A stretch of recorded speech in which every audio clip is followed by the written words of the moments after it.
अचानकच अंगात आले आणि मी खूप घाबरले. आता ही सर्व कसली तयारी चालू आहे ते व्हिडिओमध्ये कळेलच तुम्हाला.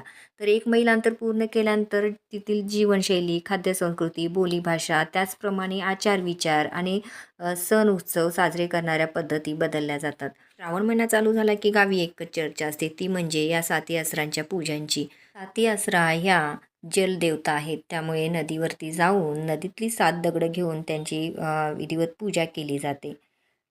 आणि जेव्हा गाई म्हैसी व्यालेल्या असतात, त्यांना छोटं पिल्लू झालेलं असतं, तेव्हा त्या पहिल्या 3 दिवसामध्ये जे काही दूध असतं, त्यातलं थोडंसं दूध या देवींना अर्पण केलं जातं. का? तर व्यवस्थित दूध द्याव्यात किंवा आटू नयेत याच्यासाठी. यासाठीचा मी लाँग व्हिडिओ अपलोड केला आहे. सो नक्की चेकआउट करा आणि तुमच्याकडे देखील अशी साती आसरांची पूजा केली जाते का? हे देखील मला कमेंट करून नक्की सांगा. व्हिडिओ आवडल्यास लाईक, शेअर आणि सबस्क्राईब नक्की करा. चला तर मग भेटू नेक्स्ट ब्लॉगमध्ये.